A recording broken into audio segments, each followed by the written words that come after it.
बेटों और बहुओं ने मां पर ढाया सितम। नगर पालिका रैन बसेरे में रहकर कर रही है गुजर बसर। बेटों पर नहीं पड़ा लोगों के समझाने का फर्क। घोड़ियों की ढाणी की रहने वाली है पीड़ित कमली देवी। कमली देवी के हैं 4 बेटे। प्रशासन से लगाई न्याय की गुहार। नमस्कार, एनबीसी न्यूज 24 स्पेशल में आपका स्वागत है। मैं हूं भारती दास।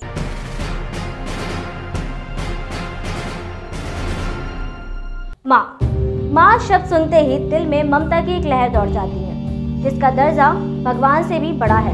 अगर इसी माँ को दर दर की ठोकरें खानी पड़े तो ये देखकर हर किसी का दिल पसीज जाएगा।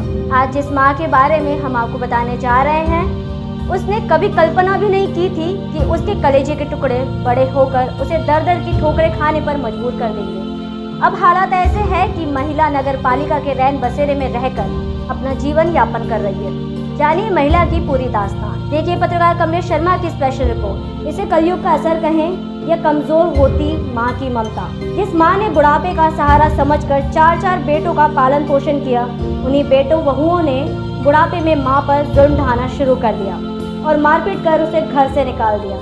दरअसल ये मामला राजधानी के चोमू कस्बे के वार्ड नंबर 3 स्थित घोड़ियों की ढाणी का है, जहाँ रहने वाली कमला कुमावत के पति की मौत करीब 45 साल पहले ही हो गई थी, जिसके बाद मेहनत मजदूरी करके उसने अपने 4 बेटों का पालन पोषण किया। बड़े होकर बेटों ने पिता की जमीन के 4 हिस्से कर लिए, लेकिन उम्र के इस पड़ाव पर माँ को अपने साथ रखने के लिए कोई तैयार नहीं है। इस बूढ़ी माँ की आंखों में आंसुओं के सिवा कुछ नजर नहीं आता है। बस एक ही बात कहती है, मुझे बेटों ने घर से निकाल दिया, और रोने लगती है। मैंने कहा वो छोटा बेटो और वो बेटा की सासुर वो मारी जाए। मैं चौगान की चौगा मन मराओ मत मैंने बोला राजी राजी की दादी मराओ मन कज मकाई गुरु मार ली चौगा की सासुर चौगा की लुगाई। हाँ मैंने मार कूट पटक दी बेहोश। क्या दिन होगा था? मैंने होली का दूसरे दिन पटकी थी। मैंने 4 दिन तो हॉस्पिटल में भी। फिर एक दिन इन्हें गोपाल जी शेरावत का आई। फिर गोपाल जी शेरावत को तो आए मोटा कर देना। फिर मुँह उठ और टेम्पो वाला 20 रुपया देर में भिंडी चली गई। बू बटोड़ा तो देख दो नहीं फिर आउट से ब्याह करते हैं। ब्याह करता ही नहीं रहा लुगाई ले था। मेरा छोटा की साथ रही। छोटा यहाँ चल खा लो बटोड़ा अच्छे बेटा ने मांग माला खाए मात मांगे मांग बन खाए जलम गोल दियो। अब तू को मारेंगे? मारे मैंने एक बार मैंने पुलिस तो उड़ाई कराने। जब पुलिस वाला था आकार वो हमला और से मारे देवर जेठ जो कि बाकस मंगन का करा ली माँ खुला अब कुंदनी से तारू जो मार खा रहे कि बटे पड़ रहे कि रान का लेना देना। जमीन प्लाट बताओ कहीं। मेरा प्लाट चाहिए मेरा धनी की 1 बीघो जमीन थी वो 4 टुकड़ा कर दी। 2 तो बेच रहा 2 छे और चल रहे 3 प्लाट ली चीज को 3 बेच बदूरी बेटा छोड़ के यार। इस बूढ़ी माँ के वर्तमान से तो वो अतिथि अच्छा था, जब वो मेहनत करके मजदूरी करके अपने बच्चों के साथ बैठकर खाना खा लेती थी। अब पोते पोतियों के साथ समय बिताने की उम्र में उसे नगर पालिका के रैन बसेरे में रहकर गुजारा करना पड़ रहा है। हालांकि ये बुजुर्ग माँ न्याय के लिए कई बार प्रशासन के द्वार पर पहुंची, लेकिन किसी ने इसकी फरियाद नहीं सुनी। अंत में ये महिला रोती हुई एक समाज सेवी से मिली, जो बुजुर्ग महिला को लेकर नगर पालिका पहुंचा। किस्मत की मारी ये माँ पिछले 4 दिनों से रैन बसेरे में रह रही है, जहां नगर पालिका चेयरमैन अर्चना कुमावत बेटी होने का फर्ज निभा रही है। मामले को लेकर समाज सेवी मुकेश कुमार का कहना है कि जब महिला के बेटों से बात की गई तो वह मारपीट पर उतारू हो गए। ये पिछले 3 दिनों से यहाँ पे रह रही है और मुझे इसकी जानकारी आज ही मिली थी, तो मैं इनसे मिलने आई और इन्होंने बताया कि ये यहीं से चोमू से ही घोड़ियों की ढाणी इसकी रहने वाली है और इनके 4 बेटे हैं और चारों ही इनको मार के और उन्होंने बाहर निकाल दिया। और वो इनको जो इनकी पैतृक ज़मीन थी उन्होंने बेच के और अपने नाम कर ली और इसके बाद इनका कोई रहने का खाने का कोई ठिकाना नहीं है।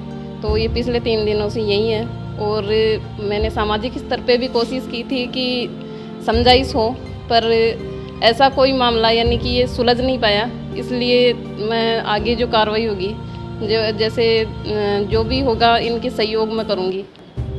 वजह तो यही है कि जैसे बच्चे बड़े हो गए, उनकी बहुएं आ गई, जैसे अब परिवार में 4 बेटे हैं तो सब लोग ऐसे करते हैं कि आप रखो, तो यही कहासुनी अभी उनमें चल रही है जी। इनके साथ जैसे मारा इनको, तो उसके बाद ये बेहोश हो गई थी। उसके बाद इनको 2 दिन वहाँ पे हॉस्पिटल में एडमिट रहना पड़ा था और उसके बाद वो थाने में भी गई थी। थाने से फिर ये अपने बच्चे के पास वापस जाने की कोशिश की थी, पर वो फिर वापस वही चीज़ थी कि वहाँ पे इनको यही था कि वापस उनको मार के और बाहर निकाल दिया जाएगा। तो ये इन्होंने थाने में फिर दोबारा गुहार की थी। नगर पालिका से तो अभी यही प्रयास किए जा रहे हैं कि इनको रहने की जो सुविधा है वो यहाँ पे दी जा रही है। और मुझे आज ये पता चला है कि ये पिछले 3 दिनों से यहाँ पे रह रही है, तो मैं आगे जो इनका सहयोग होगा मैं पूरा सहयोग करूँगी। मैं एक चीज़ और बोलना चाहूँगी सभी से कि माँ जो एक ऐसा शब्द है जो यानी कि पूरी ज़िंदगी जो हमें जन्म देती है उसका कर्ज हम कभी नहीं चुका सकते। तो मैं उन बेटों से यही कहना चाहूँगी कि वो माँ का कर्ज तो कम से कम निभाए। अब ऐसे में सवाल ये है कि क्या बदलते समय में हमारे बुजुर्ग माँ बाप ऐसे ही दर दर की ठोकरें खाते रहेंगे, या फिर सरकार ऐसे नालायक बेटों के लिए कोई ठोस कानून ला पाएगी जो इन्हें न्याय दिला सके।